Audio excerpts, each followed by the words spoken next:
Hey, bonjour tout le monde, ça me fait plaisir de vous retrouver dans un nouveau vlog en ce début de semaine. J'espère que vous allez bien. Alors aujourd'hui, je vais vous faire le tour un petit peu de la maison pour vous montrer tout ce que nous on fait pour réduire notre consommation d'énergie. Et d'ailleurs, c'est EDF qui m'a proposé de vous faire cette vidéo et je trouve que le sujet est extrêmement pertinent en cette période de l'année et en ce contexte actuel. Et du coup, voilà, je vais vous partager un petit peu tout ce que nous on fait pour réduire notre impact et réduire nos factures par la même occasion. Ça va de pair. Et du coup, c'est parti. Ce sera aussi l'occasion de vous montrer un petit peu la maison de plus près. Alors ça, c'est la fameuse pièce de vie. Alors, elle n'est pas parfaitement rangée, elle est vivante, voilà, je dirais. Donc du coup, l'espace entrée avec un placard. Là-bas, on a une fenêtre. Donc vous pouvez voir quand même que, excepté celle-ci, toutes nos fenêtres sont grandes ouvertes. Déjà, la première chose, c'est de laisser rentrer la lumière. Et du coup, ça permet tout simplement de moins avoir besoin de chauffer quand il fait beau, ça le chauffe un peu. Et puis simplement, ça évite d'allumer des lumières. Donc voilà, la première chose, nous c'est vraiment dès qu'il commence à faire jour d'ouvrir et de fermer dès qu'il commence à faire nuit pour éviter la baisse des températures.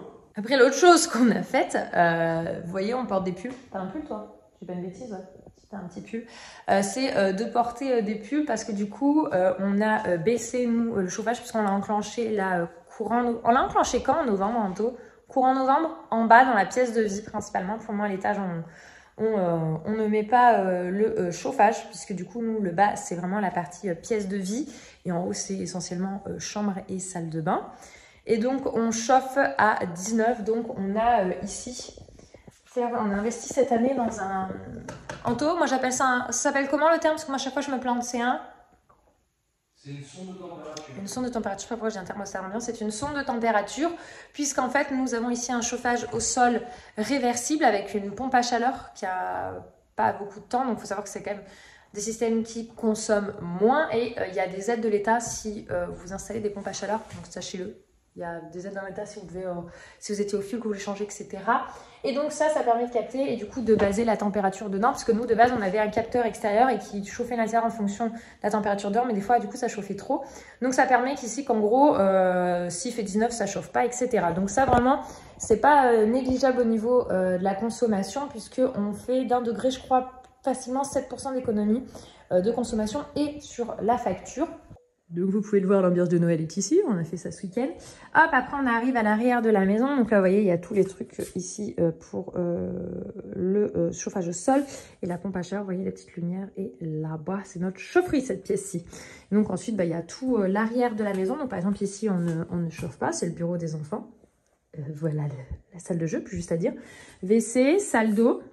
Donc pareil, on a le chauffe-serviette, on ne l'utilise pas. Et la douche, par contre, c'est vrai que nous ici, par exemple, on douche au lieu du bain. Comme ça, on consomme moins. Ça arrive que de temps en temps, on fasse plaisir aux enfants et qu'on les laisse se doucher. La chose aussi qui est intéressante, c'est de tenir compte des heures creuses. Si vous avez ça, nous, on a heures creuses, heures pleines chez nous. Donc les heures creuses sont principalement de nuit. On a une tranche horaire dans la journée où c'est heure creuse. Il faut vraiment se renseigner chez votre souscripteur. Donc vous appelez EDF, vous leur demandez vous par rapport à là où vous habitez, votre adresse, votre numéro de compteur, ils vous retrouvent et ils vous diront très vite vous c'est quand vos heures creuses et vos heures pleines. Donc par exemple on met machine à laver et le lave-vaisselle on le lance sur les heures creuses. On arrive à gérer ça. En plus, la machine à laver, on a un programme, donc on peut la programmer. Donc ça, c'est plutôt pas mal. Ensuite, on monte à l'étage. Alors, vous vous souvenez peut-être pas, mais pour ceux qui étaient là il y a longtemps dans les vlogs, cette zone-ci, en fait, c'était fermé. Là, c'était des WC de l'étage. Anto a fait tout pour qu'on puisse accéder. Et tout a été isolé par l'intérieur. L'isolation, c'est quand même quelque chose d'hyper important parce que sinon, les déperditions de chaleur, je vous laisse tomber sur les factures. C'est horrible. Donc, nous voilà à l'étage. Du coup, quand on arrive à l'étage, on a donc cette partie-là. Donc là, c'est la chambre de Lily Rose. Donc, je sais pas si vous apercevez, là-bas, il y a branché une petite veilleuse qui est éteinte, puisque du coup, la nuit, les enfants ont peur. Donc, on leur met des petites veilleuses LED. Comme ça consomme vraiment un peu, c'est pas mal. Et surtout, ça va, elle l'a mis dans sa chambre. Ils dorment sur pyjama pilou-pilou. Donc, comme ça, au moins, ils sont bien au chaud parce que ça bouge beaucoup. Donc, avec la couette, ils pourraient prendre froid. Donc, voilà, chambre de Lily Rose. Du coup, qui pour le moment ne nécessite pas d'être chauffé. Ils en ont aussi, c'est les clims réversibles. Voilà, qui est aussi assez moderne. Donc en termes de conso, c'est plutôt pas mal.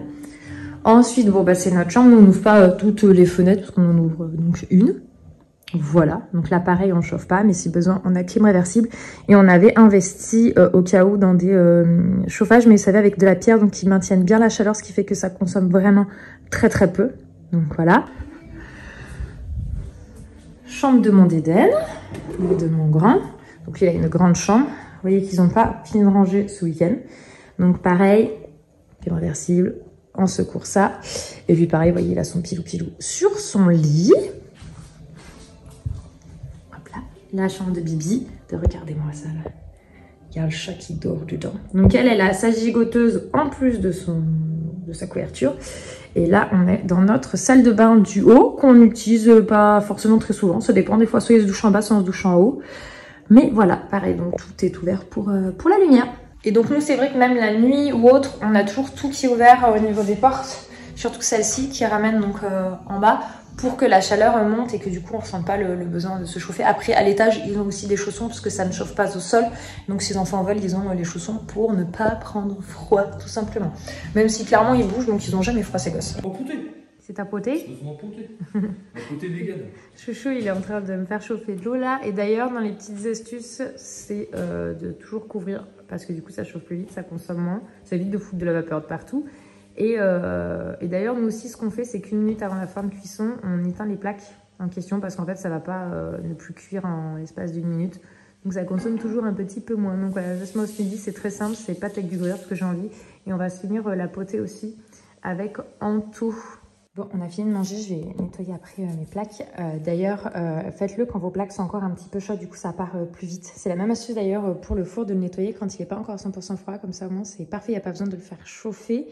Mais une petite précision, c'était que faites attention à utiliser des gamelles ou des poêles de la taille de vos plaques. En fait, sinon, ça consomme plus en termes d'énergie. Et pour ce qui est du four, sachez que la chaleur tournante consomme moins. Après, nous, généralement, quand on utilise le four, on fait plusieurs plats. Comme on a deux hauteurs de plaques, en fait, ça permet tout simplement de faire plusieurs choses. Ou par exemple, des fois, si on va cuisiner deux plats, je vais faire aussi des tournées de cookies, etc. Comme ça, au moins, on ne fait pas chauffer le four pour rien. Et au moins, ça consomme... Enfin, voilà, on a deux repas. Et puis, vous, ça vous fait gagner du temps. Donc, voilà, ça, c'est la petite astuce en plus, si jamais vous ne le saviez pas. Bon, regardez qui c'est qui est rentré de l'école. T'as passé une bonne journée? Oui. Est-ce que t'es bien amusée? Oui. T'as bien réussi le travail? Oui. Alors, Eden, là, dans cette petite vidéo... Oh, bah, dis donc, tu tousses. On va parler de nos astuces pour faire des économies d'énergie. Est-ce que tu te souviens ce qu'on a appris ensemble? On a appris éteindre la lumière. On a appris d'arrêter l'eau sous la douche. Et pourquoi on fait ça? Parce que pour devenir un grand responsable et faire des économies d'énergie. Donc voilà, c'est des petites choses qu'on apprend aux enfants. Donc voilà, comme je disais, comme le tri des déchets qu'on leur montre, eh bien, on leur apprend à faire aussi les petits gestes du quotidien. Nous, on fait assez attention au fait qu'ils éteignent la lumière, qui parlait de couper l'eau sous la douche, mais c'est pareil pour le brossage des dents. Voilà, ils mouillent leur brosse à dents, ils mettent leur dentifrice, puis après ils s'éteignent. C'est des petits trucs tout bêtes, mais c'est des bons gestes à prendre pour consommer moins. Et puis pour aussi tout simplement que ce soit des habitudes pour qu'ils aient les mêmes quand ils soient adultes tout simplement. Bon, je vous reprends, c'est le soir, on est dans ma chaufferie, c'est là où il y a ma machine à laver. D'ailleurs vous êtes posé sur le sèche-linge qu'on n'utilise absolument pas. Enfin qu'on a complètement arrêté d'utiliser parce que c'est quelque chose qui consomme beaucoup. Donc du coup on a deux étendoirs. Alors suivant les personnes c'est étendage, étendoir ou tankerville. Je crois que c'est ça le terme qu'on emploie. Donc on en a deux, parce que nous on est 5, donc pour avoir besoin de tourner. Donc là voilà, on va approcher de l'heure creuse. Donc du coup je vais programmer ma machine à laver. Et je vous en avais parlé pendant longtemps sur Instagram, pour ceux qui me suivent sur Instagram. Mais le fait de laver à 30 degrés, c'est franchement ultra efficace. Et pour le linge du quotidien, c'est parfait. Et franchement, en termes d'économie d'énergie, c'est pas négligeable. C'est vrai que comme je vous disais, c'est quelque chose sur lequel moi je sensibilise les enfants. Un petit peu comme on peut le faire pour le tri des déchets, par exemple, qui est vraiment entré dans tout ce que même à l'école, ils l'apprennent, etc. Moins consommer d'eau. C'est vrai que voilà, on coupe quand on se brosse les dents, quand on se douche, on éteint. Nous c'est vrai qu'on limite grandement les bains. De temps en temps on en fait un pour faire plaisir aux petits parce que voilà, on leur met un fond de bain, en fait le temps qu'ils se lavent il reste de l'eau et puis ils patochent dedans tout simplement, ils jouent parce que c'est aussi important. Mais du coup voilà, aussi on fait attention aux ampoules qu'on utilise, etc. Donc c'est tout des petites choses, voilà, c'est de réduire, essayer d'utiliser les heures creuses Et voilà, c'est vraiment les petites choses du quotidien. Le but, c'est des habitudes à prendre, parce que c'est des habitudes qu'on prend, bah après, c'est plus quelque chose qu'on s'impose, et c'est bon pour tout le monde, quoi. C'est vraiment c'est mieux pour notre planète. Quand même pas négligeable. Aujourd'hui, on peut pas nier le fait que il y a besoin qu'on fasse attention. On est quand même hyper nombreux, et puis bah voilà, l'énergie, c'est pas on va pas scier la branche sur laquelle on est, tout simplement, comme on dit. Et puis bah pour aussi tout ce qui est une question d'économie. Donc voilà, là j'ai une machine à faire tourner. Et ce qui est assez bien, c'est que nous, les heures creuses commencent pas trop tard, donc du coup, je peux l'éteindre. Sinon, si vous avez une machine à laver qui se programme, et bah, ce qui est bien, c'est que du coup, vous pouvez faire en sorte qu'elle tourne sur les fins des heures creuses, et comme ça, le matin, bah, si vous avez plus le temps le matin, vous pouvez l'étendre dans la matinée. Voilà pour ce qui est de mes petites machines. Je vais la lancer, je vais aller regarder le film avec le chéri en attendant, et je vous retrouve après.